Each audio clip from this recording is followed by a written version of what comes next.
The final speaker for this morning's session is Johannes Haubold, who studied classics in Würzburg and Tübingen before moving to Cambridge, where he received his PhD. He taught at Durham University in the UK and then moved to Princeton University in 2018, where he is now professor of classics. He's published on Homer and other early Greek epic, but while in Cambridge, he also learned Akkadian and is one of those rare scholars today who has mastered the languages that allow the comprehensive views of East-West cultural interaction, which are very much the theme of this conference. He's the author of Greece and Mesopotamia, Dialogues in Literature, published by Cambridge in 2013, and co-editor with John Steele and Catherine Stevens of a forthcoming volume on the wonderful source, the Astronomical Diaries from Ancient Babylon, which will be called Keeping Watch in Babylon, the Astronomical Diaries in Context, which will be published by Brill this year. We'll return to Achaemenid Babylon now with his talk, The Making of the Chaldeans. Please welcome Johannes Haubold. Thank you very much for that kind invitation. Thank you, Rahim and Alexa, for having me, and for the whole team.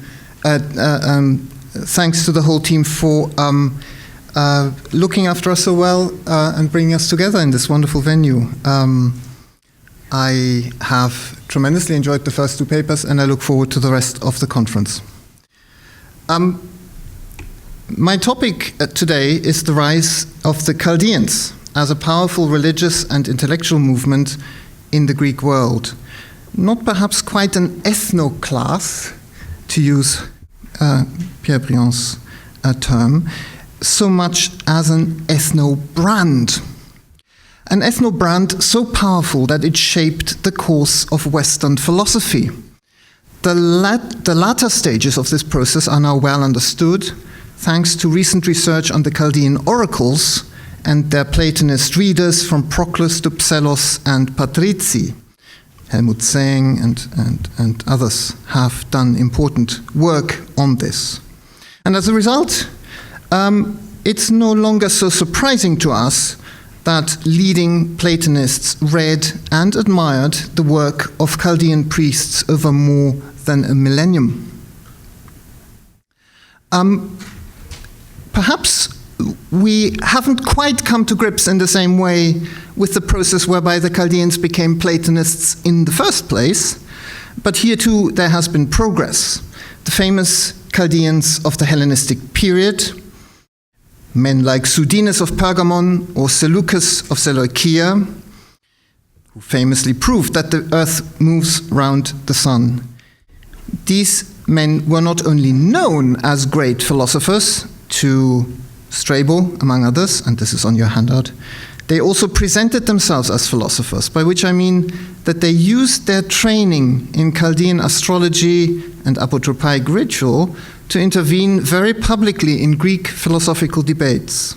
They wrote in Greek, of course, but drew on non-Greek data and procedures to trump their Greek peers. In this respect, the authors of the Chaldean oracles were not so different from their predecessors, though they were arguably more ambitious and certainly more successful in the long term. The least understood part of the Chaldean story, and the one that interests me here, takes us back to the Achaemenid period. I want to make 2 points before we go any further. First, it is plain for all to see that the Chaldeans as a cultural and intellectual force predate the Hellenistic period. Herodotus and Ctesias mentioned them, Philip of Opus and Aristotle mentioned them, and so did Aristoxenus and Theophrastus. They all were interested in who the Chaldeans were, what they did and said. But, and that is my second point, modern scholars have not, on the whole, shared that interest. Standard accounts, such as Dietz Otto Edzard's article in the Real Lexikon der Astrologie, or Ilinka Tasaniano Döbler's recent overview, this is on your bibliography. These accounts typically start with Herodotus and then jump to Berossus, the Babylonian priest who writes in Greek and for a Greek audience in the early Hellenistic period. One understands why one would want to do that. The classical material is disparate and difficult, so we fall back on the familiar story of how Greeks and non-Greeks discovered and misunderstood each other in the Hellenistic period. That story, significantly for us, almost entirely ignores ancient Iran. Now, Iranians were certainly involved in the making of the Chaldeans, and that is what I want to argue today. My starting point is a paper, a brilliant paper, I think, that should make more of an impact than it has, by Peter Kingsley, who wrote some 20 years ago now and showed that there was real admiration for Iranian wisdom in Greek philosophical circles of the classical period. But that admiration was not without reservations. The Magi, as they were often called, were a tainted brand already in Heraclitus, and again in Plato. And this, Kingsley suggests, is one of the reasons why the more neutral alternative label, Chaldeans, gained traction in Greek philosophical and especially Platonic circles. In a fragment of Philip of Opus, for example, Plato entertains a guest who may well be the Magos Mithridates, who Seneca tells us honored Plato with a statue after his death. A man, in other words, with very good Iranian credentials, and yet he appears as a Chaldean in this story. And it's on your handout. Kingsley also notes that the 4th century philosopher and theorist of music Aristoxenus knew Zoroaster, Zarathustra, himself as a Chaldean. This is again on your handout, number 4. 2 points seem remarkable about this story. First, Zoroaster the Chaldean combines Iranian and Babylonian tradition. The Chaldeans, after all, were known as Babylonian priests already to Herodotus and Ctesias. Secondly, as the teacher of Pythagoras, Zoroaster also provides a bridge between Iranian wisdom and Greek philosophy. This is a very interesting triangulation, something that we will keep coming back in the course of this paper.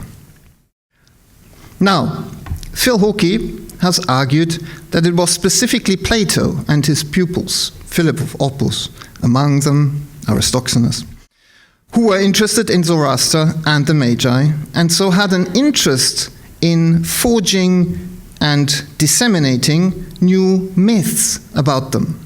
Zoroaster the Chaldean would then be only one of many ideas that were felt to further Iranian-Greek dialogue and exchange at around this time. This would sit well with Kingsley's claim that relabeling Magi, rebranding the Magi as Chaldeans, was a matter of brand management, so to speak. But where did the brands come from, and what did they mean to those who were so labeled? For Kingsley and Hawkey, this is all part of a general process of hybridization, where Babylonian and Iranian tradition come together in a long drawn-out process that goes back at least to the 6th century, quite possibly further. That, I'm sure, is not wrong, but I think we can be more precise. So let's rewind the clock and consider the larger historical context. And I'm already, I realize, the third speaker this morning who comes back to that fateful date of 539 BCE, when Cyrus arrived in Babylon. The Cyrus cylinder, we've already looked at it twice, draws a parallel between Cyrus and Ashurbanipal, the last Assyrian king who exercised undisputed control of Babylon. The so-called Persian verse account, which we haven't looked at yet, a pamphlet against Nabonidus that was presumably intended for the members of the Babylonian scribal elite, that text assimilates Cyrus to Nebuchadnezzar.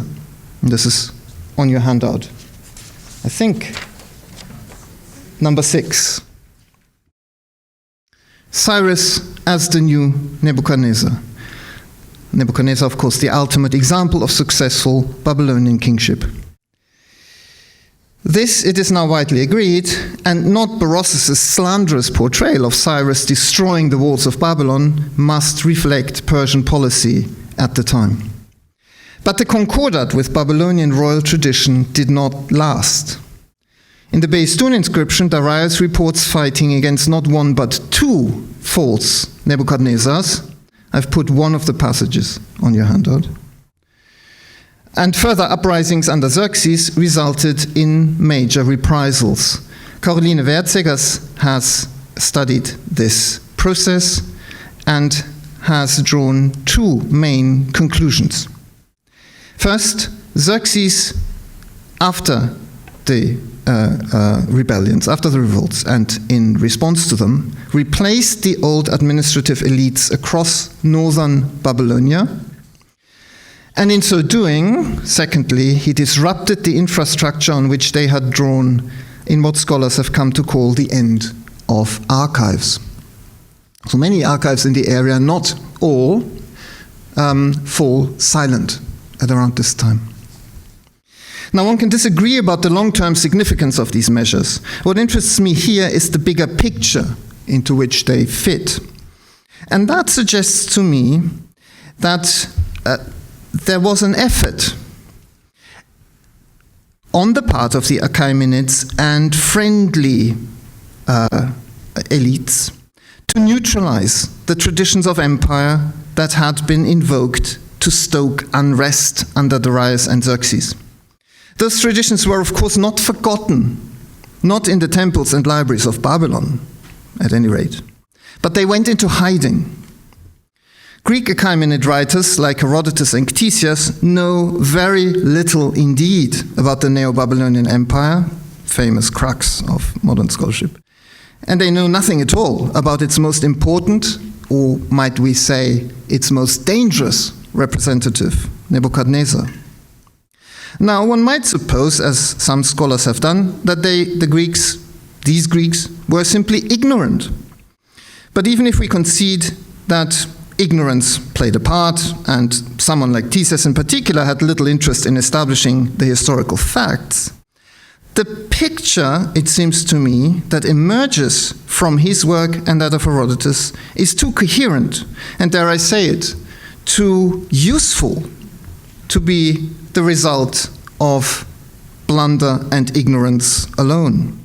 I'm not suggesting, of course, that Herodotus and Ctesias single-handedly ejected the Chaldean kings from imperial history. On this point, at least, they will have followed what others told them. What I am saying is that whoever claimed that Babylon was an Assyrian city, and that Semiramis and not Nebuchadnezzar had built its marvels, undermined the very raison d'etre of the Neo-Babylonian Empire, which, after all, had presented itself to its subjects as a national liberation movement against Assyrian rule. That, in fact, is how Babylonian nationalists read these stories. And we know this because when Berossus introduces his Seleucid masters to Neo-Babylonian imperial history, he explains that Babylon was most definitely not an Assyrian city and that Nebuchadnezzar was a suitably macho king. He does not talk about Babylonian queens. Interestingly, he does talk about Median queens. And Berossus also insists that the Greek historians lied when they attributed Nebuchadnezzar's great buildings to Semiramis. As far as he was concerned, this was not just confusion and blunder, but a deliberate attempt to remodel Babylonian historical memory. Now, Berossus, of course, had his own agenda, and we shouldn't follow him blindly. That would be a mistake. But there are signs that he is right in saying that the Neo-Babylonian Empire had been deliberately airbrushed out of imperial memory. It hadn't just been forgotten, it had been airbrushed out of the picture after Xerxes. And one can see how that might have worked at a more practical level. On the ground in Babylon, families like the Murashu were doing good business under the new dispensation with the Achaemenids. Higher up the political echelons, Artaxerxes I took at least 3 Babylonian wives, whose sons became serious contenders to the throne after his death. One of them even became king. After the assassination of Crown Prince Xerxes II, the half-Babylonian bastard, Darius II, emerged victorious from a power struggle with 2 of his half-Babylonian brothers. His wife Parysatis, as it happens, also had a Babylonian mother, so from then on the Achaemenid dynasty was effectively half Babylonian. Why does all that matter here? It matters, I think, because I suspect that the making of the Chaldeans as an intellectual movement, a recognizable brand, empire-wide brand, was part of the same process of remodeling Babylonian history and culture that took place after the great revolts of the late 6th and early 5th century. The same process, in other words, that gave us the Babylon of Semiramis also gave us the Chaldeans. Now, before you think that really is quite an outlandish and extreme claim, let me illustrate it a little further. And let me return to Herodotus and Ctesias as the earliest Greek authors who mention the Chaldeans, who say anything in any detail. Herodotus describes the Chaldeans as experts in the cult of Marduk in Babylon. But what they have to say about this cult, or anything else for that matter, sounds precisely like the gossip that I have argued sustained what we might effectively call a damnatio memoriae of Neo-Babylonian imperial tradition. Consider the detail that on top of the Etemenanki there stood a couch where Marduk sometimes spent the night, presumably with the local woman that was waiting there for him. Or consider the sensational quantities of frankincense that were allegedly consumed on the occasion of the Akitu. All this, it seems to me, is of a piece with the kind of gossip that domesticates and dumbs down Babylonian culture for an imperial audience. Ignorance or tabloid sensationalism there may well be part of this, but not only. When Herodotus describes the 2 Persian conquests of Babylon under Cyrus and Darius, he rather pointedly pokes fun at the ineffectualness of the Babylonian priestly elites. Under Cyrus, they miss the fact that they are being conquered at one end of their city because they're busy celebrating a religious festival at the other. And under Darius, they unwittingly predict their own demise in the famous story of the mule that gives birth. I find it hard not to see these stories as driven by intercultural polemic. Ctesias is less polemical and perhaps closer to how the Achaemenid court under the Queen Mother Parysatis would have viewed matters. But he too decenters and effeminizes Neo-Babylonian historical memory. As I have already mentioned, he credited Semiramis, not Nebuchadnezzar, with building up Babylon, a claim that outraged Berossus. And Ctesias' version of Nabopolassar, who threw off the Assyrian yoke and was proud of it, this is on your handout, number 11. Ctesias' counterpart to this figure, empire builder, is the Chaldean Belesys. Belesys, 12 on the handout. Belesys too overthrows the Assyrians and wins independence for Babylon, but unlike Nabopolassar, he is no warrior and most definitely not an empire builder. Instead, Ctesias describes him as, quote, the most famous of the priests whom the Babylonians call Chaldeans. And he glosses this further by adding that Belesys had exceptional skill in astrology and the art of prognostication, which he used to predict the future unfailingly to many people. Professional Chaldean. What we have here is the founder of the Chaldean dynasty transformed into a figurehead of Chaldean astrology. Notice that this happens in connection with an imaginary Babylonian-Iranian collaboration, a conversation. Belesys acts effectively as an advisor to the Median king Arbaces. Later in Ctesias' text, an anonymous Chaldean will help Cyrus with his bid for kingship in very similar fashion. These are legends, to be sure, not historical accounts as we might understand them, but as legends, they give us a fascinating glimpse into the complex manipulations that I have argued led to the making of the Chaldeans from the wreckage of the Neo-Babylonian imperial project. Now, what, if anything, does any of this have to do with real Babylonian scholarship as practiced in the great temples? On the face of it, very little.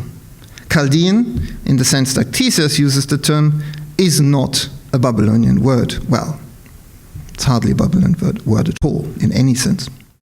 Not even the Chaldean kings called themselves Chaldeans. Understandably, perhaps, since they needed to be seen not as foreigners from the southern swamps, but as upright champions of indigenous Babylonian tradition.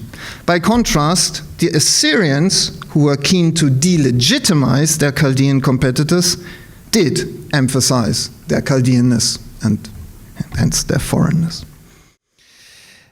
I suspect it is by a similar logic that the cuneiform sources of the 5th and 4th centuries BCE never refer to any Chaldeans. For the most part, they continued doing what cuneiform scholars had always done best, business as usual. The astronomical diaries, for example, which we now know were launched under Nebuchadnezzar II, not under Nabonassar. Incidentally, the volume has come out, the collection has come out, so you can all read John Steele's chapter in it, where he shows that the astronomical diaries, where he redates the start of the series. Very exciting, and I think potentially very telling. So the astronomical diaries ran uninterrupted and largely unchanged throughout this period, from the Neo-Babylonian to the Seleucid period. But some things did change in cuneiform Babylonian scholarship. Some things most definitely did change. The 5th century BCE saw Babylonian scholars develop the horoscope as a new form of personalized astrology. And that was possible only because at around the same time, they also formalized the zodiac. And they developed the complex algorithms that modern historians of science like Mathieu Ossendriver summarize under the heading of mathematical astronomy. There was an explosion of intellectual activity. There was a veritable revolution in how Babylonian astronomy was done at exactly this time. Now, some of the details of this process are still murky. John Steele is currently writing a book on the history of Babylonian astronomy, which will do much to clarify matters. But the overall picture seems reasonably clear. Babylonian scholarship dramatically reinvented itself in the 5th century BCE. I now propose that it did so as part of the wider remodeling, the ferment that wider remodeling of Babylonian culture that also gave us a new elite economic and administrative collaborators, and some of the wild gossip we find in Herodotus and Ctesias. The Babylonian temple elites had nailed their colors to the mast of anti-Persian resistance in the great rebellions under Darius and Xerxes. Xerxes replaced them with what we assume were friendlier faces. There was no question after this of a Chaldean revival in the political sense, not until Berossus, that is. There would be no new Nabopolassar, but there could still be a new Belesys. And so what I suggest the new Babylonian elites did, or perhaps the old elites that were still there in the temples, because as Robert has pointed out, what was replaced was really the administrative elite in Babylonia, not the tradition that upheld traditional scholarship. So what I suggest what these elites did was to redirect their energies, as it were, further their own prestige and that of their city by developing Babylonian scholarship into a predictive science of unparalleled power and appeal. Now, to what extent this was calculated to impress their Iranian masters, I don't think we can know. But impress them, it evidently did. Hence, the Chaldeans with Iranian names in the Greek sources, the myth of Zoroaster the Chaldean, etc. All of this cannot, it seems to me, be reduced simply to confusion on the part of our Greek sources. Why should the Greeks have made Zoroaster into a Chaldean anyway? It was surely Iranian intellectuals who, presumably with the help of friendly Babylonian thinkers, found ways of integrating Babylonian celestial scholarship into Iranian priestly tradition. They will have done so in part at least because Chaldean astronomy was sexy, and they wanted a slice of the action. You might think of this as yet another form of tribute, a way of, exploiting the empire, getting out of it what it had to offer. But there may have been more to it than that. The Magi were still part of the imperial elite, true, but they were also mindful, I imagine, of the fact that, as Kingsley and Hawkey note, they had an image problem. And their image problem didn't stop in Greece. And it had to do with the founding myth of the later Achaemenid Empire, as formulated by Darius in the Behistun inscription. And Darius there denounces Gaumata, the Magush, as not someone who sustains the imperial order, but as its most dangerous opponent. More dangerous even than the lying Nebuchadnezzars in Babylon. The Behistun inscription, it is important, I think, to remember, was much more than simply an account of Darius' first year.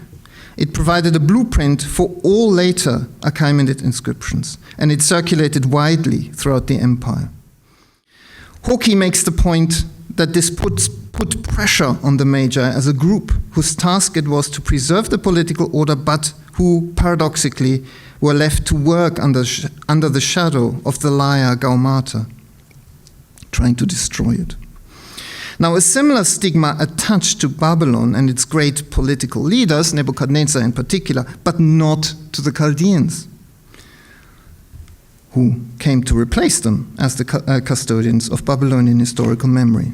So, for leading Magi to present themselves as Chaldeans must have been attractive. Much of this, it must be said, remains conjecture. We do not have Iranian sources to prove what I have just said.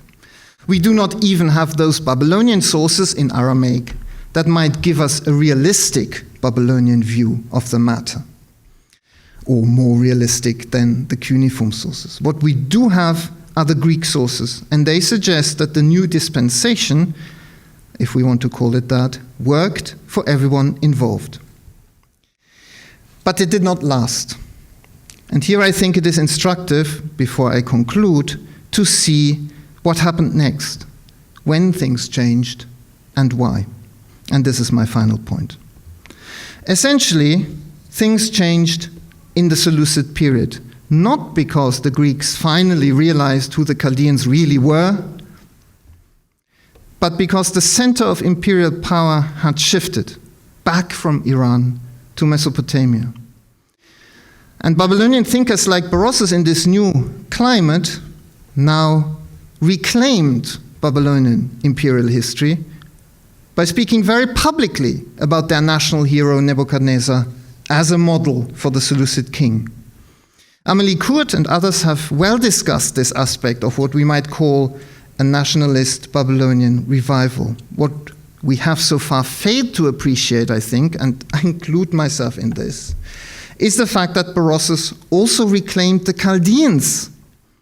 Paradoxically, one might say, given how they had arisen from what I called the wreckage of Neo-Babylonian tradition, and given that they had replaced Neo-Babylonian kings as gatekeepers of Babylonian historical memory and culture.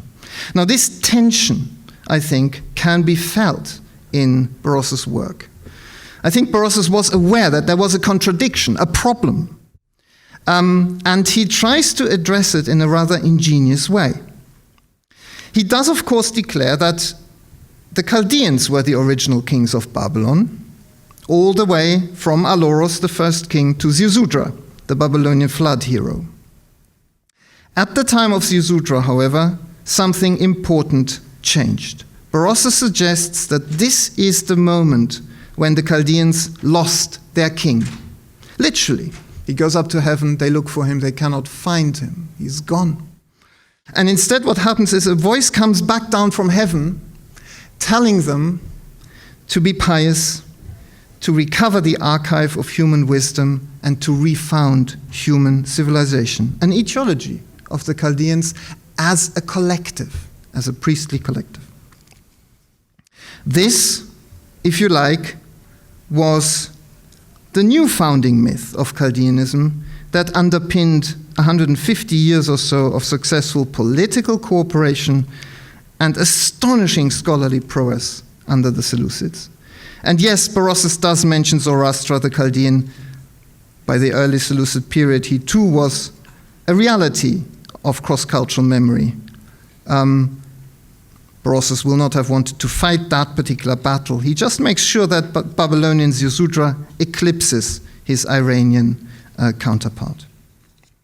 So, to conclude, the Chaldean movement, I have argued, emerged after the collapse of Neo-Babylonian nationalism as a political force under Darius and Xerxes.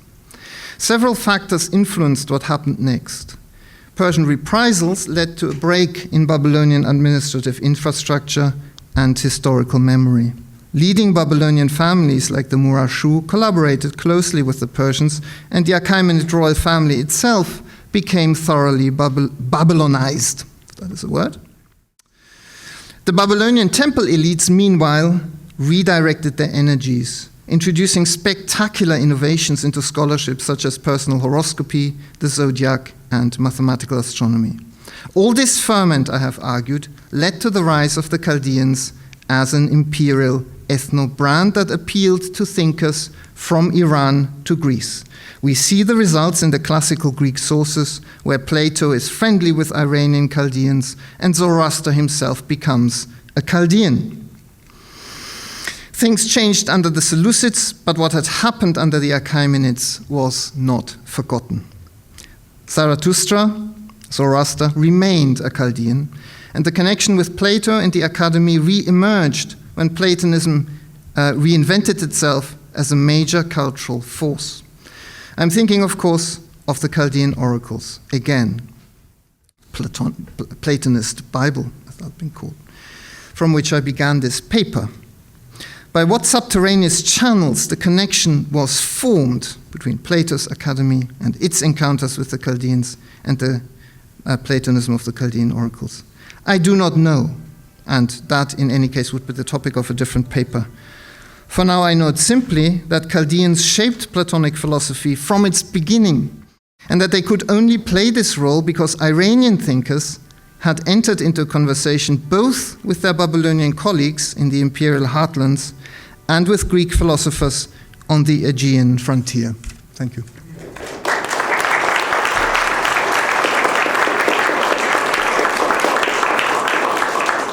Question to Johannes, whose paper I very much enjoyed. I think it really was a great paper. So could one say, let's say that according to what you explained to us, that with the introduction of the term Chaldean, so these Babylonians were somehow depoliticized, and with the let's say change of how to use the term Berossos, the term again received somehow a political dimension again. So, is this? Did I understood you? Or did I understand you correctly in that sense?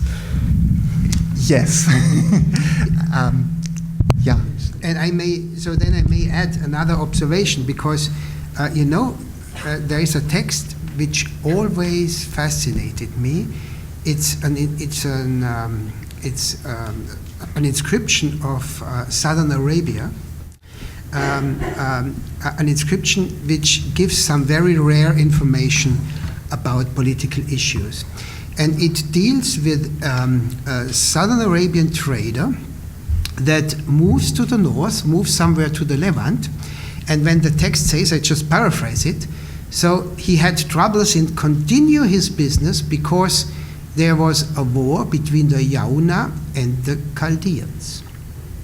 And that text, dating these texts is always very, very difficult, and actually there have been many proposals. Most of them date the text in Neo-Babylonian times, which I always thought is totally unconvincing. Just saying, Chaldeans, these are the Neo-Babylonians. And what you have showing to us right now, I think would completely open up a new dimension also for that very interesting text. Because I personally, so I never wrote about that, but I thought this text might even be either the only attestation we have, written attestation from the East on the Greco-Persian Wars, which could be, yes, quite interesting. Yes. But also, maybe it's later also and dating to the Seleucid times, but what you have been explaining to us, even that earlier dating, would be of huge interest, and we might continue to talk about this text together. Thank you very much. I'd love to talk about it. I gave a very short answer to your first question. I think I need to gloss that a little further. I think the figures like Belessus in Ctesias still wield real political power, and I think there is some anxiety about that. Yes. Not just on Berossos' part, who needs to write against that kind of precedent and who needs to say to the Seleucids, we are not like that. We are not the, as it were, king changers or king makers. We are the kingship preservers. And he literally says that. Berossos literally says that. But just going back to Ctesias, Belessus, he's no longer Nabopolassar. He's no longer making any claim to, succeeding the Assyrians. It's very interesting how the story runs. There's never a question that Arbaces wouldn't be the one, who takes over. But of course, there's also a clear sense in which the whole process rests on him and his ability, his ability to read the stars and give the right instructions at the right time. So now this is just one, as it were, little anecdote in one author whom we have all become very used to not trusting and perhaps not reading all that much. But I think more generally I would just sound a note of caution and say that you cannot fully depoliticize, and what would that even mean? A movement like the Chaldeans. So there must always have been some edge, some cultural capital also to spend and gain. Yeah. Thank you. That's the notion that the Greek Achaemenid sources and authors have been instrumentalized to some extent by the political power of the late Achaemenids in order to express a certain design, a certain political message. In that case, the debasement of the founding role of Nebuchadnezzar by Xerxes' tribulations and machinations. I think there is a comparandum for that, and I think you're absolutely right. They have done this, and the comparandum would be what, again, the Achaemenids do against the Tay spit line in Egypt.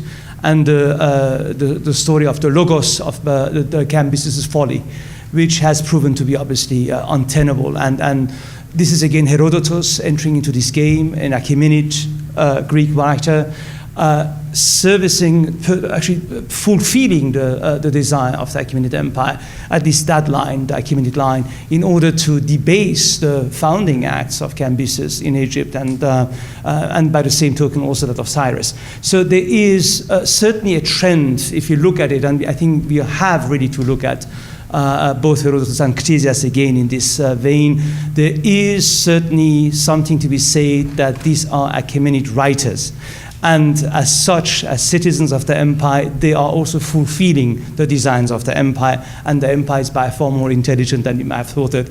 They instrumentalize these narrative sources, these authors, for their own design. So the debasement of Nebuchadnezzar and the role of Semiramis by Ctesias might be compared in what Herodotus does in Egypt with the madness of Cambyses' logos. Yes. Thank you so much. Thank you. That's a fantastic There's point. much more to be said, but it's just lovely. Thank you. May I just add one point which just came to my mind, you know? So no, but this is really a fascinating idea, because if you look, and this could be added to your argument, I think, you know, that with the reforms, or let's say with the measurements of Xerxes, so yes, Babylon is affected heavily, but at the very same time, in the south, in the Chaldean lands, so the sanctuary at Uruk, the An sanctuary, is really pushed forward. So, and I think this is a very interesting really idea. You know, so also you can see that the cult of the god An, you know, is really somehow initiated in this late Achaemenid times. And Nabopolassar was from Uruk. Exactly, and this would really round up, you know, your wonderful observations, I think so. Thank you all again.